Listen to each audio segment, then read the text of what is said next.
Hello, Gemini, Sun, Moon, Rising, and Venus signs. Kamusta kayo? Sana po'y nasa mabuti kayo ang kalagayan. Welcome back po sa Star Tarot. At kung bago kayo rito, welcome din po kayo. Please subscribe, like, share my videos, and leave me a comment kung nakaresonate kayo. So, first card ni Gemini is Surrender. Surrender your need to control the outcome. Just be with life in this present moment. Okay?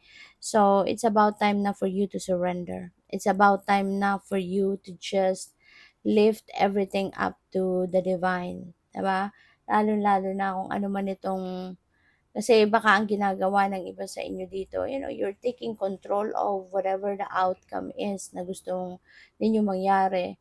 Pero probably, it's not working. It's not happening, no?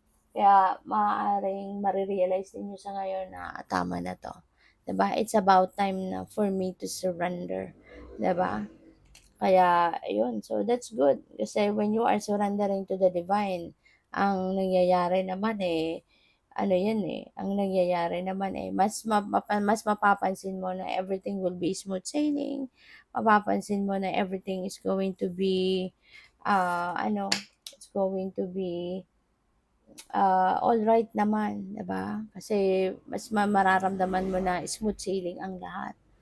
So, we have signs the universe has been gently nudging you forward by revealing to you signs and synchronicities.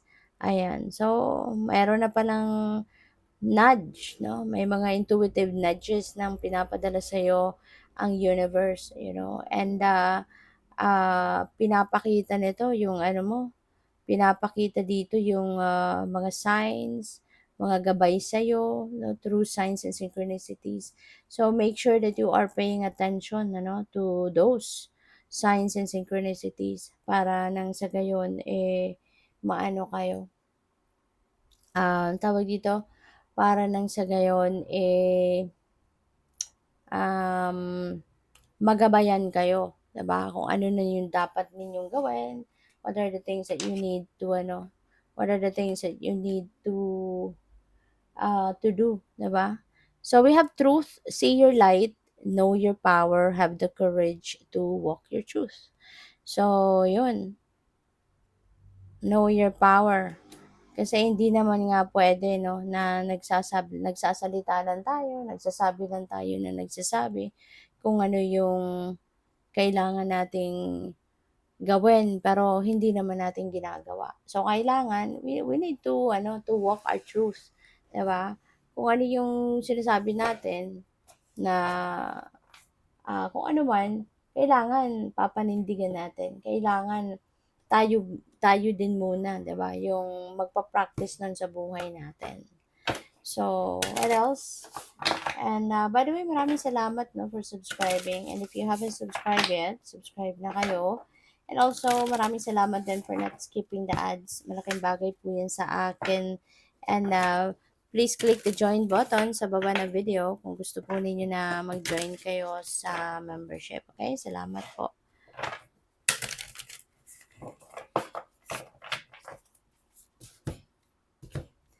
So, we have the dreamer. Ayan. So, this is a new beginning energy. All right, Gemini, this is the start, no, of something new in your life. This is the new beginning. This is parang meron kayong sisimulang uncharted territory. Meron kayong sisimulang bagong ganap sa buhay. Meron kayong sisimulang bagong uh, kaganapan dito, and you are protected, no? You are divinely protected ng divine universe. Kaya kung ano man ito na gagawin mo, this could be something, no, na bago para sa iyo. So wag kang mag-alala, wala kang dapat na ipag-alala or wala kang dapat na ikatakot kasi nga, 'di ba? You are going to be divinely guided and protected ng divine. So we have the chariot. Ayan. So si chariot, ano to recognition, victory energy. Meron ditong nagtagumpay kayo, no? Meron napagtagumpayan kaya, victorious ito. This could be, napagtagumpayan ninyo na kunyari pupuwedeng challenge sa buhay, 'di ba? Maaaring meron kayong mga pinagdaanang challenges in your life and, napagtagumpayan ninyo 'yan. Kaya you are going to be ano, feeling triumphant, victorious, ano kayo, parang nasa cloud nine kayo.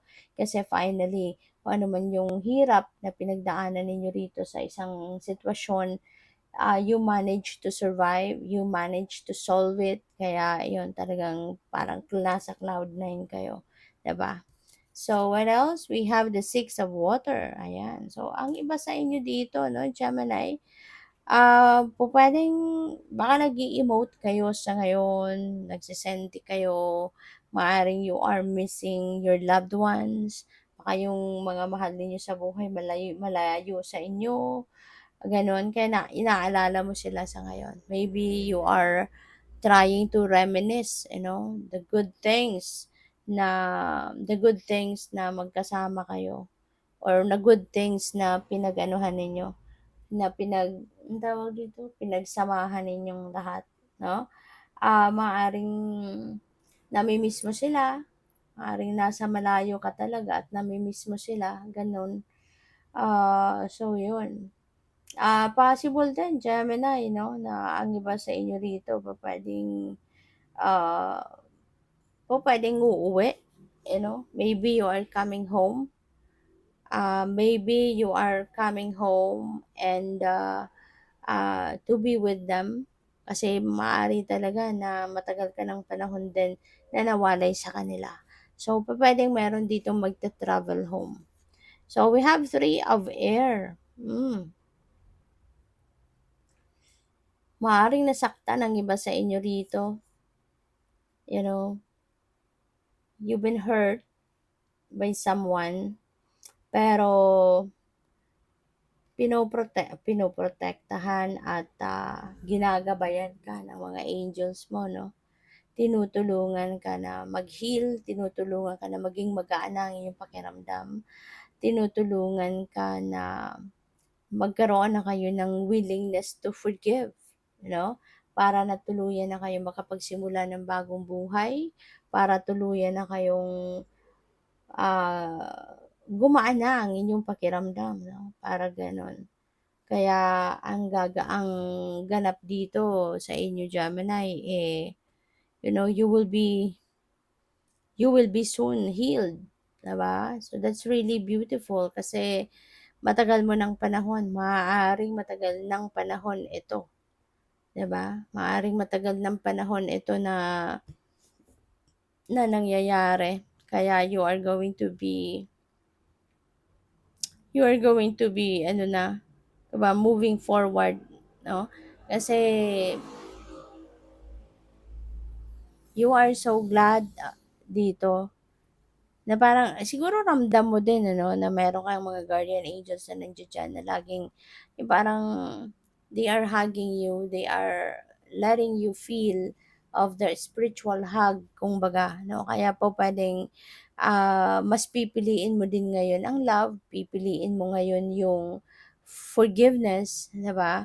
At mo din siguro na it's about time na for you to heal your heart 'no, with the help of those angels. Kaya kahit papaano siguro, ano ka, grateful ka, 'no, na mayroon kang mga spiritual support, 'no, katulad ng mga angels mo.